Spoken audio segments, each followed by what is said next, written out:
नमस्ते बच्चों, मेरा नाम गोस्वामी हेमाली है और मैं आपकी हिंदी अध्यापिका हूँ from Saraswati group of education. आवाज everyone fine. Now student, already हमने हमारा चैप्टर 1 है वो स्टार्ट कर दिया है। चैप्टर 1 है हमारा प्रार्थना। आलोकित पथ करो हमारा। हमने ये काव्य है उसको 2 बार रीड कर लिया है, समझ लिया है और हमने उसके क्वेश्चन आंसर थे वो भी एक बार देख लिए हैं, राइट। तो स्टूडेंट, आज हम करेंगे हमारी पाठमाला, यानी कि हमारी जो ये टेक्स्ट बुक है वो हम लोग आज करेंगे। हमारी अंकुर पाठमाला भाग नंबर 4, राइट। आज हम लोग उसके अंदर जो क्वेश्चन आंसर के नीचे सब कुछ होता है, बाकी के क्वेश्चन वो आज हम लोग करेंगे। सबसे पहले तो हम लोग जो काव्य है उसको एक बार सिर्फ उसका भावार्थ में आप लोगों को बता रही हूँ कि यहाँ पर इस प्रार्थना में हम लोग क्या समझे है, क्या बात है, राइट। हे ईश्वर, हमारा पथ प्रकाशित कीजिए, यानी कि मार्ग प्रकाशित कीजिए। आप सजीव तथा निर्जीव सभी के स्वामी है, हमें सही रास्ता दिखाइए और ऐसी नजर दीजिए कि सही और गलत की पहचान कर पाए।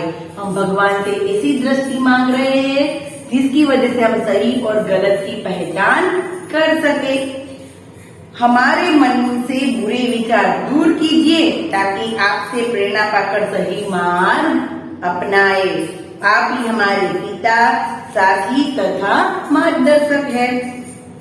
आपसे हम शक्ति तथा ज्ञान का प्रकाश पाए, राइट। ये थी हमारी काव्य पंक्ति जो हमें कुछ हम जो भगवान से प्रार्थना करते हैं वो, राइट। नाउ फिर क्वेश्चन आंसर देख लीजिए। नाउ क्वेश्चन नंबर 5 से हम लोग स्टार्ट करते हैं। क्वेश्चन नंबर 5, कौन सा क्वेश्चन? Question number 5। तो क्वेश्चन नंबर 5 है एमसीक्यू। सही उत्तर चुनकर राइट का चिन्ह लगाइए। कवि स्वच्छ दृष्टि की मांग क्यों कर रहा है? कवि स्वच्छ दृष्टि यानी कि क्या? सबसे पहले तो ये हमारे दिमाग में होना चाहिए। स्वच्छ दृष्टि यानी कि सब कुछ स्वच्छ दिखाई दे, ऐसा है? नहीं, राइट। देखो चलो हम इसके ऑप्शन रीड करते हैं ताकि हमें कुछ समझ में आए। स्वच्छ दृष्टि की मांग क्यों कर रहे हैं? सबसे पहले कि दूर की चीजें साफ देखने के लिए, दूसरा है मन की गंदगी साफ करने के लिए, तीसरा है सबको एक नजर से देखने के लिए और चौथा है कि पवित्र हृदय की कामना के लिए, राइट। तो स्वच्छ दृष्टि यानी क्या? हमने अभी देखा कि हम लोग सभी को एक नजर से देखें, राइट। हमारे लिए कोई भी बड़ा नहीं, कोई भी छोटा नहीं, राइट। तो स्वच्छ दृष्टि यानी कि हम लोग सबको एक नजर से देखने के लिए, एक नजर से देखने के लिए। नाउ फर्स्ट में आंसर आएगा ग। फर्स्ट में कौन सा आंसर आएगा? ग। सेकंड वाला देखते हैं। हम तन मन में उतार ले। हम तन मन में क्या उतार ले?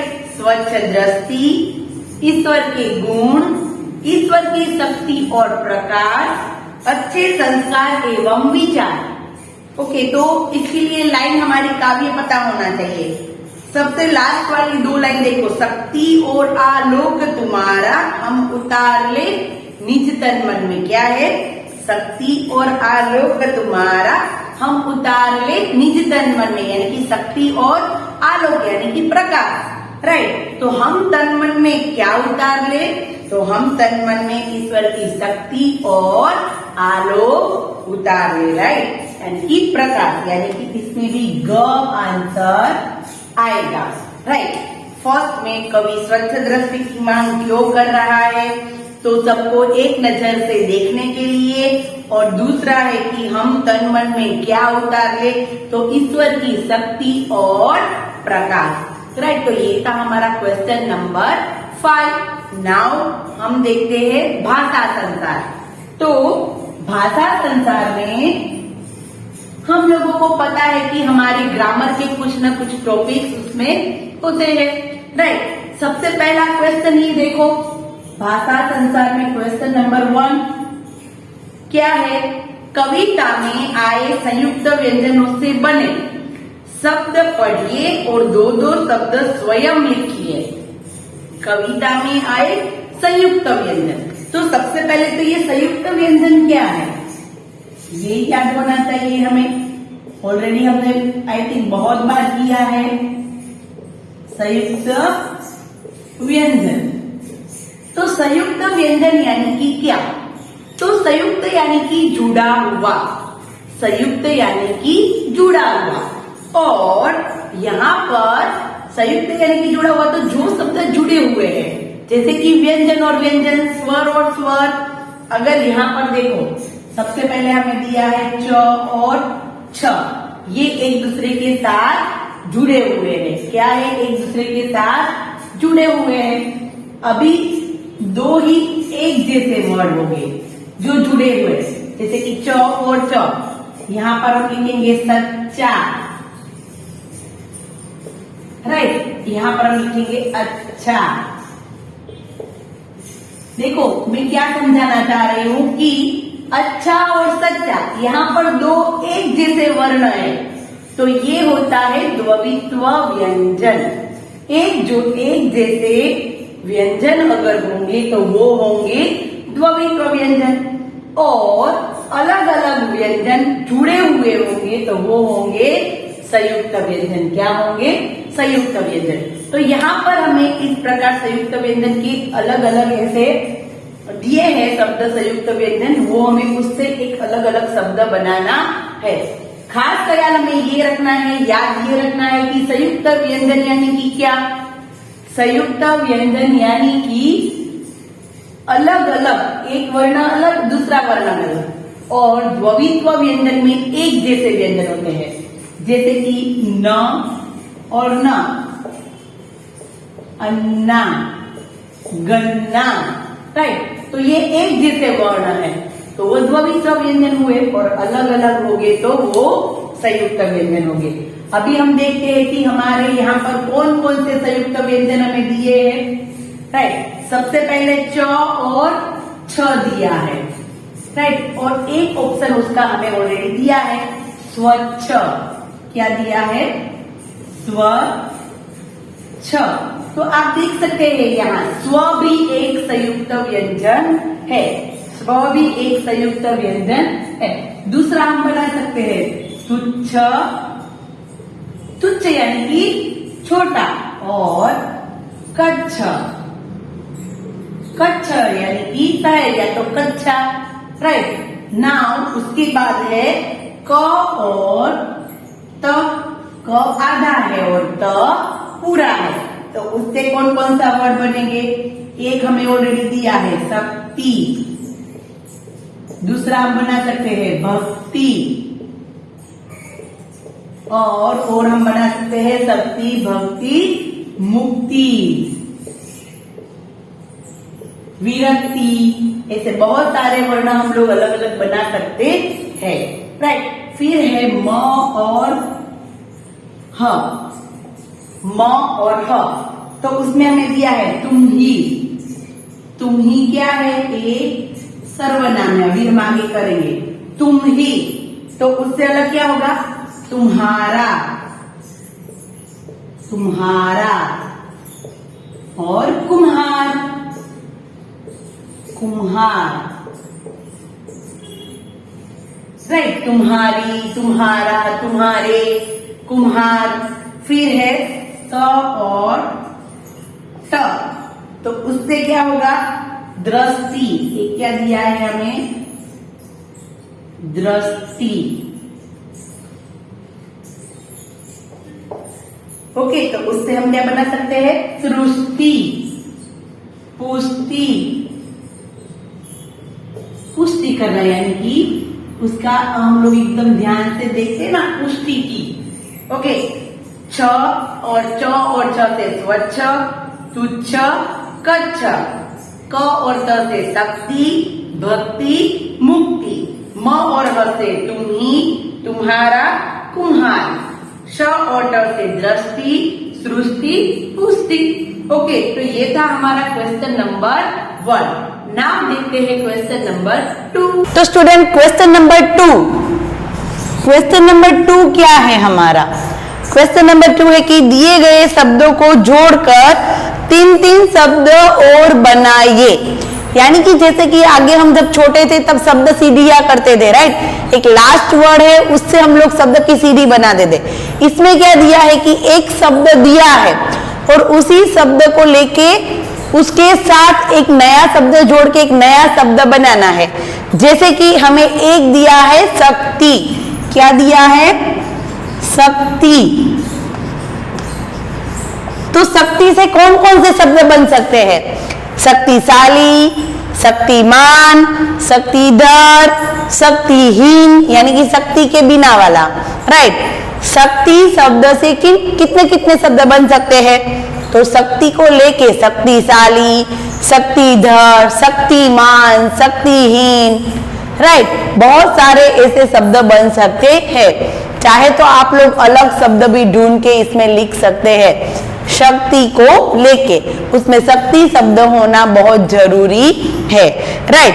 नाउ स्टूडेंट, शक्ति को लेके शक्तिशाली, शक्तिमान, शक्तिधर और शक्तिहीन। उसके बाद देखते हैं मार्ग शब्द। दूसरा शब्द कौन सा है? मार्ग। तो मार्ग को लेके शब्द बनाने हैं। तो सुमार्ग, कुमार्ग, सन्मार्ग, शांति मार्ग, मार्गदर्शक बना सकते हैं ना। मार्ग को लेके शब्द बनाने हैं। मार्ग शब्द उसमें आना कंपलसरी है। सुमार्ग यानी अच्छा मार्ग, कुमार्ग यानी कि बुरा मार्ग, सन्मार्ग अच्छे वाला मार्ग, शांति मार्ग शांति का मार्ग, राइट। तो ये है हमारे शब्द को जोड़ के हमें अलग शब्द बनाने हैं। उस शब्द का होना बहुत जरूरी है। नाउ क्वेश्चन नंबर 3 देखते हैं। क्वेश्चन नंबर 3 में क्या है? क्वेश्चन नंबर 3 है हमारा पढ़िए और समझिए। तो पढ़िए और समझिए में क्या है?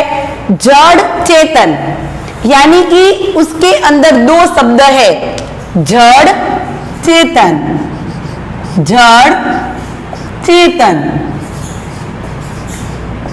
तो राइट, जड़ यानी कि निर्जीव और चेतन यानी कि सजीव, non living things, living things, यानी कि जड़ चेतन एक दूसरे 2 शब्द है और हम लोग उसको और से जोड़ सकते हैं। हमारे कंजक्शन आते हैं ना, सो, दैट, एंड, ऑन। ऐसे ही हम लोग हिंदी में भी ऐसे शब्दों को के, और ऐसे शब्द से हम लोग उसको जोड़ सकते हैं। जैसे कि गुजराती में जड़ अने चेतन, अने शब्द थी आपने जोड़िए, राइट। वैसे ही जड़ और चेतन।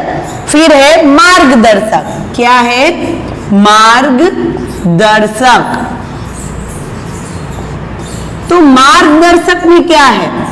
तो मार्ग का दर्शक, दर्शक यानी कि दिखाने वाला, दर्शक यानी कि दिखाने वाला। तो मार्ग को दिखाने वाला, राइट, मार्ग को दिखाने वाला, राइट। मार्ग दर्शक, मार्ग को दिखाने वाला। ना उसके बाद तन मन, तन मन। तो ये दोनों अलग अलग है। तन यानी कि हमारा शरीर, देह, और मन यानी कि हमारा मन। तो ये भी 2 शब्द है जो और से जुड़े हैं। ये सिर्फ समझना है। जड़ चेतन, तो जड़ और चेतन अलग अलग वर्ड है। मार्गदर्शक, तो मार्ग को दिखाने वाला, मार्ग का दर्शक। फिर है तन मन, तो तन और मन अलग अलग वर्ण, अलग अलग शब्द है और उसके मीनिंग भी अलग अलग होते हैं। नाउ देखते हैं question number 4, most important question है ये, सबको ध्यान से पहले देखना है। क्वेश्चन नंबर 4 क्या है? देखो, क्वेश्चन नंबर 4 है कि पढ़िए, समझिए और लिखिए। तो सबसे पहले तो ये क्या है, किसी को याद है? तुम, तुम्ही, तुम्हें, तुम्हारा, तुम्हारी, तुम्हारे, तुमसे, हम, हमें, हमारे, हमारी, हम में, हमसे, डैश, में, मेरा, डैश। ये सब क्या है? सबसे पहले तो किसी को याद आ रहा है कि ये सब क्या है? तो ये ऑफ कोर्स ये क्या है? सर्वनाम है। क्या है? सर्वनाम है। और सर्वनाम यानी कि क्या? तो सर्वनाम यानी कि जो नाम की जगह लिया जाता है, जो नाम की जगह पर हम लोग लिखते हैं उसको कहते हैं सर्वनाम। जैसे कि मैं किसी का नाम लूंगी, ओके, कि कोई नाम है अक्षर, तो अक्षर तुम इधर आओ, इसकी जगह मैं कहूंगी कि तुम इधर आओ। तो मैंने नाम नहीं लिया बट उसकी जगह तुम रखा, राइट। आप इधर आइए, तो आप रखा, तो वो सारे हुए सर्वनाम। फिर सर्वनाम भी कैसे होते हैं? तुम, तुम्हें, तुम्हारा, जिस प्रकार से हमारा वाक्य होता है उसी के अनुसार हमारा सर्वनाम भी होता है। मुझे कहना कि ये तुम्हारी बुक है, तो मैं ऐसा तो नहीं कह सकती कि ये तुम बुक है। तुम की जगह मुझे क्या करना पड़ेगा? तुम्हारी, राइट। मैं बाजार जा रही हूं, तो मैं उसमें ऐसा तो नहीं करूंगी कि मुझे बाजार जा रही हूं। मैं बाजार जा रही हूं, मुझे वहां से सब्जी खरीदनी है, वहां पर मैं ऐसा नहीं रखूंगी कि मैं बाजार से सब्जी खरीदेंगी। मैं की जगह मुझे नहीं आता। तो जैसा वाक्य होता है उस प्रकार से हम सर्वनाम चेंज करते हैं, राइट। इसीलिए ये सर्वनाम के अलग अलग प्रकार हमें दिए। तुम, तुम ही, तुम्हें, तुम्हारा, तुम्हारी। कोई बॉय है तो हम लोग उसको तुम्हारा कहेंगे, कोई गर्ल होगी तो तुम्हारी कहेंगे, बहुत सारे लोग होंगे तो तुम्हारे कहेंगे। तुमसे, तुमसे ये काम नहीं होगा, राइट। तो इस प्रकार से हम लोग सर्वनाम को वाक्य के अनुसार चेंज करते हैं। हमें हम, हमें, हमारे, हमारी, हम में, हमसे, और हम लिख सकते हैं हम पर। क्या लिख सकते हैं? हम पर, राइट। फिर है नीचे मैं, मेरा, मेरी, मेरी। फिर है मेरे, मुझसे, राइट। उससे भी अलग कर सकते हैं, मुझ पर, मुझ में, ओके। हम हमारे तरीके से भी जैसा वाक्य होगा उस प्रकार से सर्वनाम कर सकते हैं, राइट। तो नाउ स्टूडेंट, आप लोगों को पता है, तो आप लोगों को टेबल आता है first person, second person and third person. ये वही है, राइट। मैं यानी फर्स्ट पर्सन, हम यानी सेकंड पर्सन, और तुम यानी कि थर्ड पर्सन, राइट। तो नाउ स्टूडेंट, ये था क्वेश्चन नंबर 4। खास हमें ये दिख रहा था कि एक सर्वनाम भी है। नाउ देखते हैं क्वेश्चन नंबर 5। देखो क्वेश्चन नंबर 5 क्या है, पहले आप लोग रीड कर सकते हैं। क्वेश्चन नंबर 5, क्वेश्चन नंबर 5 है कि रेखा खींचकर विशेषण और संज्ञा शब्दों का मिलान कीजिए। सबसे पहले तो क्या शब्द आया? विशेषण,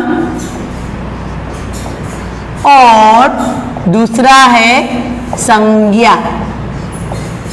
तो सबसे पहले तो इसका मीनिंग पता होना चाहिए, तब जाके हम लोग आंसर लिख सकते हैं। तो सबसे पहले तो संज्ञा यानी कि क्या?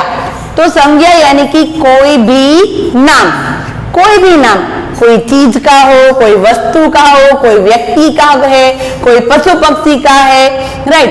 कोई भी नाम है तो वो होगा संज्ञा, राइट। और विशेषण, विशेषण यानी कि संज्ञा में कुछ विशेष बात कर रहे हैं। जैसे कि हमें कहेंगे कि यहां पर हमें कहेंगे कि लड़का, लड़का, ये एक संज्ञा हुई, राइट। बट मैं ऐसा करूंगी कि वो लड़का कैसा है? अच्छा। कैसा लड़का? अच्छा लड़का। क्या हुआ? अच्छा लड़का, यानी कि अच्छा क्या हुआ? विशेषण। संज्ञा में कुछ विशेष बात ऐड की जाती है, उसे कहते हैं विशेषण, राइट। याद रखना, संज्ञा में कुछ विशेष बात ऐड की जाती है तो उसको कहते हैं विशेषण, राइट। और विशेषण हमें पहचानना है तो हमें उसको कैसा प्रश्न करना है? लड़का कैसा? तो अच्छा, तो ये विशेषण शब्द हुआ, राइट। कैसा क्या हुआ? कैसा प्रश्न करेंगे और आंसर जो मिलेगा वो क्या होगा, विशेषण। राइट, अभी हम लोग बीच में कई बार हम लोग इसका एक टॉपिक भी लेंगे, संज्ञा यानी कि कोई भी नाम और उसकी कुछ विशेष बात बताई जा रही है, अच्छा लड़का, गंदा लड़का, लंबा लड़का, राइट, मोटा लड़का, तो वो सारी उसकी विशेषताएं होती है, तो वो होगा विशेषण के अंदर। राइट, तो देखो हमें इसमें क्या दिया है, तो हमें इसमें ये दिया है कि शुभ्र, स्वच्छ, तुच्छ और आलोकित। शुभ्र यानी कि एकदम श्वेत, सफेद, प्रकाशित, एकदम प्रकाशित करने वाला। राइट, शुभ्र यानी कि स्वच्छ, हमारी भाषा में कहे तो शुभ्र यानी कि धवल, श्वेत। शुभ्र प्रकाश, अच्छा प्रकाश, अच्छा भी कह सकते हैं शुभ्र यानी कि, तो शुभ्र, शुभ्र और शुभ्र है ऐसा। शुभ्र यानी कि अलग अलग मीनिंग हो सकते हैं वाक्य के अनुसार। शुभ्र यानी कि शुभ प्रकाश, अच्छा प्रकाश, शुभ्र प्रकाश। फिर है स्वच्छ, तो स्वच्छ क्या होनी चाहिए, विचार भी आ सकते हैं, पथ और प्रकाश और दृष्टि। तो यहां पर हम लोग जानते हैं कि काव्य में क्या था, स्वच्छ दृष्टि। क्या था, स्वच्छ दृष्टि। राइट, फिर उसके बाद क्या है, तुच्छ और दूसरा क्या है, तो तुच्छ यानी कि छोटे, तो छोटे पथ तो नहीं हो सकते, छोटी दृष्टि आ सकता है। देखो विशेषण ऐसा है कि हम लोग कोई भी संज्ञा में, कोई भी नाम में हम लोग लिख सकते हैं। राइट, तो तुच्छ विचार, हमें यहाँ पर काव्य के अनुसार आंसर देने हैं, तुच्छ विचार। फिर उसके बाद क्या है, आलोकित पथ, हमारा पथ कैसा करे भगवान, आलोकित, प्रकाशित, आलोकित प्रकाश, आलोकित प्रकाश। राइट, शुभ्र प्रकाश, स्वच्छ दृष्टि, तुच्छ विचार और आलोकित प्रकाश। तो ये थे हमारी विशेषण और संज्ञा। याद रखना है, संज्ञा यानी कि कोई भी नाम और विशेषण यानी कि संज्ञा में कुछ विशेष ऐड किया जाए, कुछ विशेष बात बताई जाए, उसको कहते हैं विशेषण। ओके, नाउ हमारा पेज नंबर 10, सतरंगी रचनात्मक गतिविधियां। तो फर्स्ट क्वेश्चन है उसमें, वेद 4 माने गए हैं, ये ऋग्वेद, सामवेद, यजुर्वेद और अथर्ववेद। मैंने ये आप लोगों को जब हमारी कविता स्टार्ट हुई तभी कहे थे। राइट, ऋग्वेद उसमें सारी ऋचाएं हैं, सारे श्लोक है बहुत सारे। राइट, ऋग्वेद के अंदर बहुत सारी ऐसी हमारी धार्मिक कथाएं भी है। सामवेद है वो पूरा श्लोकों से भरा हुआ है। यजुर्वेद है वो पूरा यज्ञ आदि के श्लोकों से है। और अथर्ववेद है वो हमारी वेद के अनुसार जैसे कैसे हमारा अर्थतंत्र कैसे चलना चाहिए उसके ऊपर है। और ये सभी ग्रंथ ज्ञान के भंडार है। अगर जैसे कि हम लोग जानते कि रामायण, महाभारत या तो भागवत गीता का हम लोग उसको पढ़ते हैं, भागवत, रामायण, तो वैसे इन ग्रंथों को भी ये बहुत हमारे लिए ज्ञान का भंडार है। उसके अंदर बहुत सारी ऐसी बातें हैं जो हमारे जीवन में उसका उपयोग कर सकते हैं। तो दादा दादी या माता पिता के इनके बारे में जानिए।